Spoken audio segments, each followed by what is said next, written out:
প্রিয় দর্শক, নরেন্দ্র দামোদর দাস মোদি আপনারা অনেকেই বলতে পারেন, কারণ এই ধরনের কথা আমাকে অনেকেই অনেকবার বলছেন, অনেক ভিডিওর কমেন্ট বক্সে লিখছেন যে আমি তার নামটা কেন এভাবে উচ্চারণ করি, আমি কি তার উপর ক্ষোভের বহিঃপ্রকাশ হিসেবে তার নামটা ব্যঙ্গ করলাম। অনেকে এইভাবে কথা বলেন, কিন্তু দেখেন, অনেকে নরেন্দ্র মোদি বলেন, অনেকে মোদিজি বলেন, অনেকে প্রধানমন্ত্রী মোদি বলেন, কিন্তু তার পূর্ণ নাম আপনি যদি উচ্চারণ করতে চান তাহলে আপনাকে অবশ্যই বলতে হবে শ্রী নরেন্দ্র দামোদর দাস মোদি। তার বিষয়ে আমি একটু দুইটা লাইন আপনাদেরকে পড়ে শোনাই। তার জন্ম হয়েছে 17ই সেপ্টেম্বর 1950 খ্রিস্টাব্দে। তার মানে বর্তমান সময় তার প্রায় 75 বছর বয়স। একজন ভারতীয় রাজনীতিবিদ। তিনি 2014 সালের মে মাস থেকে ভারতের 14তম প্রধানমন্ত্রী হিসেবে দায়িত্ব পালন করেছেন। মোদি 2001 থেকে 14 সাল পর্যন্ত গুজরাতের প্রধানমন্ত্রী এবং উত্তরপ্রদেশের বারাণসীর সংসদ সদস্য অর্থাৎ এমপি ছিলেন। তিনি ভারতীয় জনতা পার্টি বিজেপির রাজনৈতিক দলের সদস্য। তিনি 2014 সালে অনুষ্ঠিত ষোড়শ সাধারণ নির্বাচনের ভারতীয় জনতা পার্টিকে নেতৃত্ব প্রদানের মাধ্যমে জয়লাভ করেছিলেন। যাই হোক, তার বিষয়ে বিস্তারিত বললে অনেক সময় লাগবে। তার জীবনে আমি একটু পড়ে বোঝার চেষ্টা করলাম। অনেকে তার নামে বলেন যে তিনি তো একজন চা বিক্রেতা ছিলেন, লেখাপড়া জানেন না, ইংরেজি বলতে পারেন না। এটা সম্পূর্ণ মিথ্যা, ভিত্তিহীন। তিনি স্নাতকোত্তর ডিগ্রি পাস, তার ডিগ্রি আছে, সেই বিষয়ে কোনো সন্দেহ করার কিছু না। যাই হোক, যারা কি বলে যে গীবত গাওয়ার, তারা গীবত গাইবে, নানান ধরনের গুজব ছড়াবে, সেটা বড় কথা না। কিন্তু আজকের এই ভিডিওতে আপনাদের সামনে আমি যে বিষয়টি আলোচনা করব সেটা হলো যে আপনারা সবাই জানেন যে ইতিমধ্যে ডোনাল্ড ট্রাম্প সারা বিশ্বব্যাপী যেভাবে প্রভাব ফেলতেছে শুল্ক আরোপের মাধ্যমে, মনে হইতেছে বিশ্বের বুকে তিনি একমাত্র দাদাগিরি দেখাইতেছেন, তার উপরে কথা বলার কেউ নাই। কিন্তু এখন পর্যন্ত দেখেন, আজকে আমি ভিডিও করতেছি 2026 সালের জানুয়ারি মাসের 20 তারিখে। আজকে হচ্ছে মঙ্গলবার, সময় 9:33 AM। এখন পর্যন্ত সারা বিশ্বের যদি কোনো নেতা থাকেন, রাষ্ট্রনায়ক থাকেন, যিনি প্রেসিডেন্ট ট্রাম্পকে কাজ করে ফেলাইতে পারেন, প্রেসিডেন্ট ট্রাম্পকে বোঝাইতে পারেন যে তুমি যে নীতি ধারণ করছো সেই নীতি তোমার উপর যখন ধার্য করা হবে তুমি কিন্তু নড়াচড়া করতে পারবে না, এইটা যদি করতে পারে বা এখন পর্যন্ত যদি করে থাকে কোনো বিশ্ব নেতা, সেটার নিঃসন্দেহে ভারতের প্রধানমন্ত্রী নরেন্দ্র দামোদর দাস মোদি। সেটার প্রমাণ আমি আপনাদেরকে দেব। প্রমাণ ছাড়া কথা বলা যাবে না। তার আগে একটা ছোট্ট রিকোয়েস্ট আপনাদের করি, আমার চ্যানেলটি যদি সাবস্ক্রাইব করে না থাকেন তাহলে চ্যানেলটি সাবস্ক্রাইব করে নিতে পারেন। দেখেন, আমি সেই মূল আলোচনায় যাওয়ার আগে আপনাদেরকে সাধারণ মানুষের কিছু মন্তব্য পড়ে শোনাব, তারপরে আমি সেই তথ্যগুলো আপনাদেরকে দেব যে কীভাবে নরেন্দ্র মোদি প্রেসিডেন্ট ট্রাম্পকে বোঝালেন যে তুমি যদি বন্ধু হিসাবে হাত বাড়াও তাহলে বন্ধু হিসাবেই পাবে, তুমি যদি শত্রু হিসাবে মানে শত্রুর চোখে দেখো তাহলে তোমাকেও শত্রুর চোখেই দেখা হবে। এই তথ্যটা দেব। তার আগে আমি কয়েকজন সাধারণ মানুষের একটু মন্তব্য পড়ে শোনাই। এমডি ফরিদ পাটোয়ারি নামে একজন লিখছেন, একমাত্র ভারতই পারে যুক্তরাষ্ট্রের চোখে চোখ রেখে কথা বলতে, আর আমাগো আন্তর্জাতিক ময়াকারে মাল ফ্যা করে দেশ ধ্বংস করে দিল। মানে বাংলাদেশের একজন নাগরিক ফরিদ পাটোয়ারি তিনি লিখছেন যে একমাত্র ভারতই পারে যুক্তরাষ্ট্রের চোখে চোখ রেখে কথা বলতে, আর আমাগো আন্তর্জাতিক খেলোয়াড়, আমি আর দ্বিতীয়বার না পড়লাম। তারপরে আর একজন লিখছেন, শিশির রায় নামে একজন লিখছেন, আমেরিকা কী পরিমাণ হার বজ্জাত, ওরা যখন শুল্ক আরোপ করে তখন ঠিকই আছে, আর উল্টো ওদের উপরে যখন ওদেরই চোখে আঙ্গুল রেখে কেউ শুল্ক চাপিয়ে দেয় তখন আবার বড্ড দুঃখ আরোপ করে, ফাইন তো। এটা তিনি ক্ষোভের বহিঃপ্রকাশ ঘটাচ্ছেন। তারপরে সৌরভ শিকদার নামে একজন লিখছেন, ভারত সবসময় কৌশলগত অবস্থান রেখেছে সবার সাথে, অতিরিক্ত মাখামাখি করেনি কারো সাথে, যেটির কারণে ভারত পারে। ভারত দেশের স্বার্থে সর্বদা স্টেপ নেয়, তাতে কোনো দেশের ক্ষতি হলো সেটি দেখে না, এটিকে অবশ্যই সাধুবাদ জানায়। তারপরে বিপুল নামে একজন লিখছেন, এটা বাংলাদেশ না যে ডিজাইন করে একজনকে নামিয়ে আর একজনকে বসাবে। মানে ট্রাম্পকে খোঁচা দিয়ে তিনি বলছেন যে এটা বাংলাদেশ না, যে আপনি ডিজাইন করবেন, ম্যাটিকুলাস ডিজাইন করে একজনকে সরে আর একজনকে বসাবেন।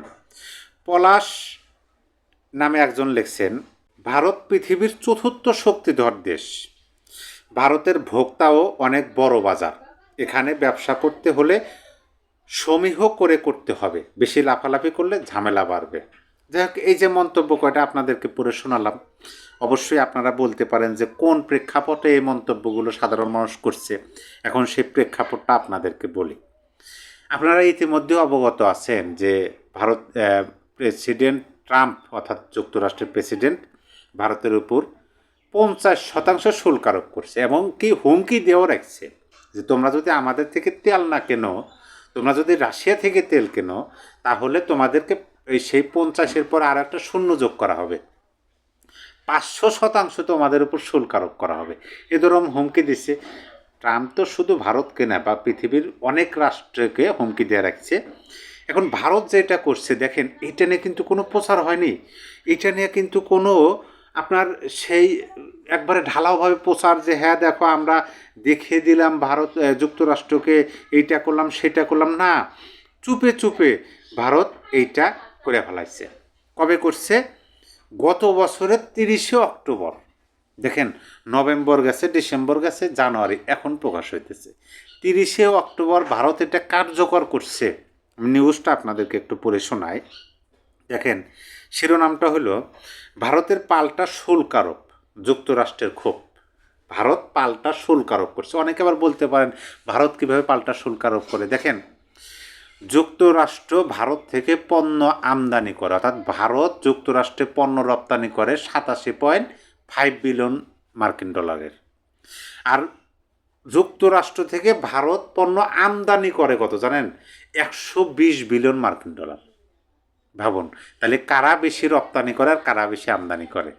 এখানে কিন্তু যখন যুক্তরাষ্ট্র ভারতের এই 87 বিলিয়নের উপর শুল্ক আরোপ করবে, ভারত তখন কি করবে? ওই 100 বিলিয়নের উপর শুল্ক আরোপ করবে। চাপ কার উপর বেশি করবে? দেখেন মানে কিভাবে কান্নাকাটি শুরু হয়ে গেছে। যুক্তরাষ্ট্র থেকে ডাল জাতীয় শস্যের উপর 30% আমদানি শুল্ক আরোপ করায় ভারতের উপর ক্ষোভ প্রকাশ করেছেন রিপাবলিকান সিনেটর স্টিভ ডেন্স ও কেভিন ক্রেমার। তারা ভারতের এই অন্যায্য শুল্ক প্রত্যাহারে বাধ্য করতে ট্রাম্পের হস্তক্ষেপ কামনা করেছেন বলে জানিয়েছে এনডিটিভি। মানে যুক্তরাষ্ট্রের প্রেসিডেন্ট ডোনাল্ড ট্রাম্পের উপর মানে তারা আর্জি করছেন যে তারা যেন ভারতের উপর প্রেশার প্রয়োগ করে, ভারত যেন শুল্ক প্রত্যাহার করে, সেজন্য যেন হস্তক্ষেপ করে। হস্তক্ষেপ তো আর মানবে না ভারত। যদি তাই মানতো বন্ধুত্ব ছিন্ন হইতো না, যদি তাই মানতো পাল্টা শুল্ক আরোপ করতো না। এখানে ভারত আমেরিকাকে বুঝাবে যে তোমরা যেইটা ভাবো সেইটা অন্তত এই ভারতবর্ষে কার্যকর হবে না। দেখেন নিউজটা পড়ে শোনায়। সোমবার 19শে জানুয়ারি ভারতীয় সংবাদ মাধ্যমটির প্রতিবেদনে বলা হয়, যুক্তরাষ্ট্রের ওই দুজন প্রভাবশালী সিনেটর প্রেসিডেন্ট ডোনাল্ড ট্রাম্পের কাছে একটি চিঠি পাঠিয়ে দাবি করেছেন ভারতের এই অন্যায্য শুল্কের কারণে মার্কিন ডাল উৎপাদনকারী বড় ধরনের ব্যবসায়িক ক্ষতির সম্মুখীন হচ্ছেন। এনডিটিভির প্রতিবেদনে বলা হয়, মূলত ট্রাম্প প্রশাসনের পক্ষ থেকে গত বছর ভারতের উপর 50% শাস্তিমূলক শুল্ক আরোপের পাল্টা জবাব হিসেবে নয়াদিল্লির এই পদক্ষেপ নিয়েছিল। মানে পাল্টা পদক্ষেপ, বিষয়টা খেয়াল করেন। সিনেটরদের পক্ষ থেকে পাঠানো ওই চিঠিতে উল্লেখ করা হয়, মন্টানা এবং উত্তর ডাকোটা রাজ্য যুক্তরাষ্ট্রের ডাল ও মটরশুঁটি উৎপাদনের প্রধান কেন্দ্র। অন্যদিকে ভারত হলো বিশ্বের বৃহত্তম ডাল ব্যবহারকারী দেশ, যারা বৈশ্বিক চাহিদার প্রায় 27% ভোগ করে। মানে সারা বিশ্বে যতগুলো ডাল ভোগ করার মানে ক্রেতা আছেন তার মধ্যে ভারত একাই 27% কেনেন। গত বছরের 30শে অক্টোবর ভারত সরকার হলুদ মটরশুঁটির উপর 30% শুল্ক আরোপের ঘোষণা দেয়, যা নভেম্বর 2025 থেকে কার্যকর হয়।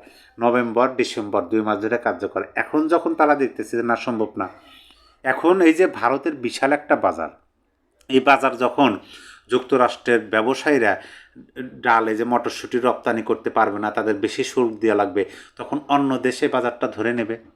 এই ভয়ে তারা প্রেসিডেন্ট ট্রাম্পের কাছে চিঠি লিখছে। দেখেন, আমার তো যতটুকু মনে হয় যে অচিরেই ট্রাম্প আবার বলবে, আমার বন্ধু তুমি আসো, ভুল বোঝাবুঝি, আমরা বসে একটা সিদ্ধান্ত নেই। যুক্তরাষ্ট্রের পক্ষ থেকে ভারতকে এই আহ্বান জানানো হবে, এটা আমি মনে করতেছি। কারণ যুক্তরাষ্ট্র রপ্তানি করে 120 বিলিয়ন মার্কিন ডলার, আর ভারত রপ্তানি করে 87 প্রায় 87 বিলিয়ন মার্কিন ডলার। তাহলে ভারতই কিন্তু কম রপ্তানি করে।